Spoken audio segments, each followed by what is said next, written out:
1 minute. Sambasivarao గారు.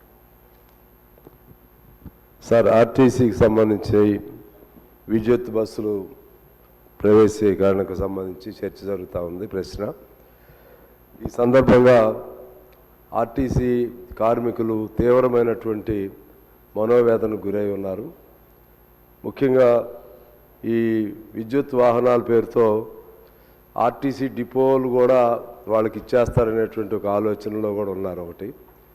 రెండోది, ఆ మధ్య వాళ్ళు ఒక సమ్మెకు పిలిపిస్తే ప్రభాకర్ గారు నేను చొరవ చేసి ఆ సమ్మెను జాయింట్ కమిటీగా ఏర్పాటు అయ్యి వాళ్ళ సమస్యలపైన సమ్మెకు పిలిపించారు అధ్యక్ష. మంత్రి గారు నేను ఇద్దరం కలిసి, వాళ్ళ కోదండరామ్ గారు, మేము ముగ్గురం కలిసి ఆ సమ్మె జరగకుండా సమస్యలు పరిష్కారం చేస్తారని వాళ్ళకి హామీ ఇవ్వటం జరిగింది. వారి దగ్గరికి కూడా పదే వస్తూ ఉన్నారు. ముఖ్యంగా 2 ప్రధానమైన అంశాలు ఉన్నాయి. ఆర్టీసీని ప్రభుత్వంలో విలీనం చేయటం అనేది అది పాలసీ మ్యాటరు. అంతకుముందు గత ప్రభుత్వం హామీ ఇచ్చింది, ఈ ప్రభుత్వం కూడా హామీ ఇచ్చింది. దాన్ని ఎలా ఆ ప్రక్రియ మొదలైందా, ఎలా చేస్తారు, ఏం చేస్తారో మంత్రి గారు అంటే అది ఉప ప్రశ్న, ఇది దానికి సమాధానం చెప్పాలని కోరుకుంటున్నాను. రెండోది, ఆర్టీసీలో యూనియన్లు లేకపోవటం అనేది చాలా చాలా చాలా దుర్మార్గంగా నేను భావిస్తున్నాను అధ్యక్ష. అన్ని చోట్ల యూనియన్లు ఉంటాయి, అన్ని సింగరేణిలో ఉంటుంది, లేకపోతే ఇంకా బ్యాంకుల్లో ఉంటాయి, అన్ని చోట్ల ఉంటాయి. ఆ పాపం వాళ్ళు ఏం పాపం చేశారు?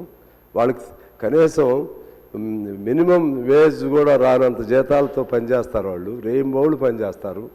వాళ్ళకి అసలు యూనియన్ పెట్టుకుంటే వాళ్ళ సమస్య ఏదో బార్గెన్ చేసుకునే అవకాశం ఇవ్వకుండా ఈ డెమోక్రటిక్ సిస్టంలో ఇదేమన్యాయమో అర్థం కావట్లేదు అధ్యక్ష. ముఖ్యమంత్రి గారు కూడా ఒకసారి మేము కలిసినప్పుడు యూనియన్లు ఉండాల్సిందే, యూనియన్ లేకుండా ఎట్లాగూ సిస్టంలో అని కూడా అన్నారు. మరి మీరు సొంత నిర్ణయాలు చేస్తున్నారా, లేకపోతే మీరు అధికారులపైన ఆధారపడుతున్నారా, అధికారులు ఏమైనా మిస్లీడ్ చేస్తున్నారో? మేము చాలా బాధతోనే మిమ్మల్ని, ప్రభుత్వాన్ని నేను ప్రశ్నిస్తున్నాను. ఎందుకంటే అధికారులకి ఏది ఉండొద్దని కోరిక ఉంటుంది కొంతమందికి. అందులో ఆర్టీసీలో పోలీసు అధికారులను పెడతారు ఎక్కువ. మీరు ఎండీగా పోలీసు అధికారులను పెడితే వాళ్ళకి పోలీసు దర్పం, లాఠీ దర్పం ఆ పద్ధతుల్లో వాళ్ళు ఉంటున్నారు. అరే వాళ్ళు మన వ్యవస్థ అనేక 10 సంవత్సరాల నుంచి ఉంటున్నటువంటి ఆర్టీసీని వాళ్ళు బతికించి చేస్తుంటే వాళ్ళ సంక్షేమం పట్టకపోతే మనం ఎట్లా ప్రజా పరిపాలన అయిద్దో ఆలోచన చేసుకోవాలి. నేను బాధతో చెబుతున్నాను మా మంత్రి గారికి. అలాగే మా ఉప ముఖ్యమంత్రి గారు కూడా ఉన్నారు.